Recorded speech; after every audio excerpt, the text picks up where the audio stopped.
Hello. अरे बेटा, तू आ गई स्कूल से? आप हो गया, आप तो बस आपका मोबाइल ही देखो सारा दिन। मोबाइल बेटा, तेरा चेहरा इतना क्यों उतरा हुआ है? क्या हो गया बेटा तुझे?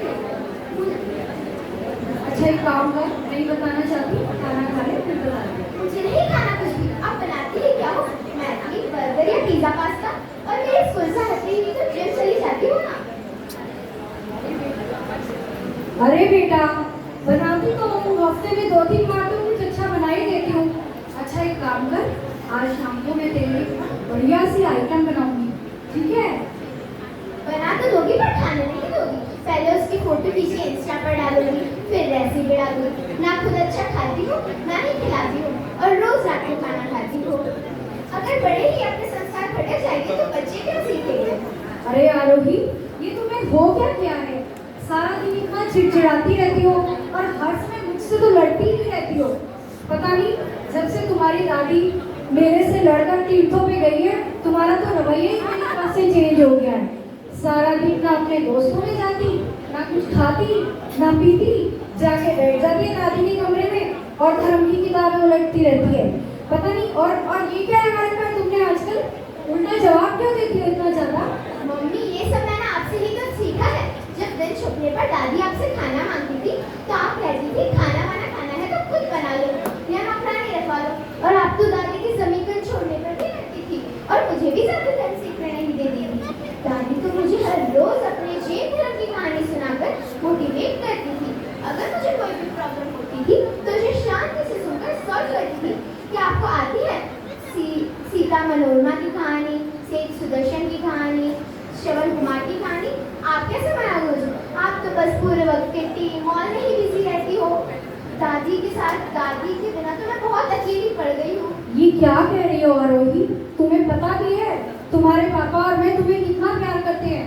बेटा, तुम दादी के बिना अकेली हो, ये तो मुझे पता ही नहीं था आज तक। मम्मी, अगर आप मुझसे जरा सा भी प्यार करते हो तो मेरी दादी को बुला लो ना मम्मी। प्लीज मेरी दादी को बुला लो मम्मी। अरे बेटे, आप समझते क्यों नहीं हो? आपकी दादी को मैं कैसे बुलाऊं? आपकी दादी को ही कहाँ मेरी याद आती है? और मैंने थोड़ी कहा था उनसे जाने के लिए, वो खुद ही गई। और देखो ना, वो कितने पुराने ख्यालों की हैं। सारा दिन मुझे रोक टोक करती रहती थी, यहाँ मत बैठो, ये मत खाओ, ये मत पहनो। उन्हें आता क्या है रोक टोक करने के अलावा? सारा दिन मेरे दिमाग खा खा के उन्होंने मेरे को पका दिया था बिल्कुल। और तुम कह रही हो कि दादी को बुला लो, दादी को बुला लो। ईगो प्रॉब्लम और जनरेशन गैप जन्म के नाते से बड़ा है क्या मम्मी? प्लीज मेरी दादी को बुला लो। अरे अरे अरे आरोही, क्या हुआ बेटा? क्या हुआ तुम्हें? क्या हुआ? प्लीज आंखें खोलो आरोही। जो तुम मुझे समझाना चाह रही थी मैं समझ गई बेटा। मेरी दादी और मुझ में कितनी, तुम्हारी दादी और मुझ में कितनी भी ईगो प्रॉब्लम हो, लेकिन बेटा वो तुम्हारे से बड़ी नहीं है। प्लीज उठो, उठो आरोही, प्लीज आंखें खोलो। तुम्हें क्या हुआ आरोही? तुम्हें तुम्हारी दादी की कसम है, मैं आज ही तुम्हारी दादी को फोन करके बुलाती हूँ।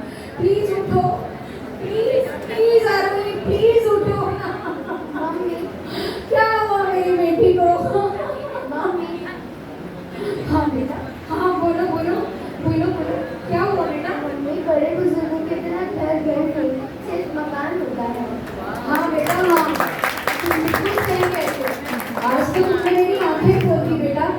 ये बात बिल्कुल सच है कि बड़े बुजुर्गों के बिना घर घर नहीं मकान होता है। और गलतियाँ किससे नहीं होती? हम सभी गलत होते हैं और हम सभी को सुधरने की भी जरूरत होती है। लड़ाइयाँ तो हर घर का एक हिस्सा है। अगर हम ऐसी छोटी छोटी बातों में घर के माहौल को खराब करते रहेंगे तो हम ये कभी सोचते कि हमारे बच्चों पर क्या असर पड़ेगा। हम सारा दिन बच्चों को कुछ भी सिखा रहे, वो नहीं सीखते, उल्टा जवाब देते हैं। क्यों, कभी सोचा है? क्योंकि हम उनको तो अच्छा सिखाते हैं मगर खुद हम करके कुछ और सिखाते हैं। हमारी पत्नी और करनी में बहुत ज्यादा अंतर होता है। हमको इज्जत चाहिए अपने बच्चों से, प्यार चाहिए, उल्टा जवाब नहीं चाहिए, मगर हम खुद सारा दिन यही करते रहते हैं। इसलिए अगर आप लोगों को अपने बच्चों से इज्जत चाहिए, प्यार चाहिए, अच्छे संस्कार चाहिए तो प्लीज थोड़ा अहंकार कम कीजिए और थोड़ा माफ करने की आदत डालिए।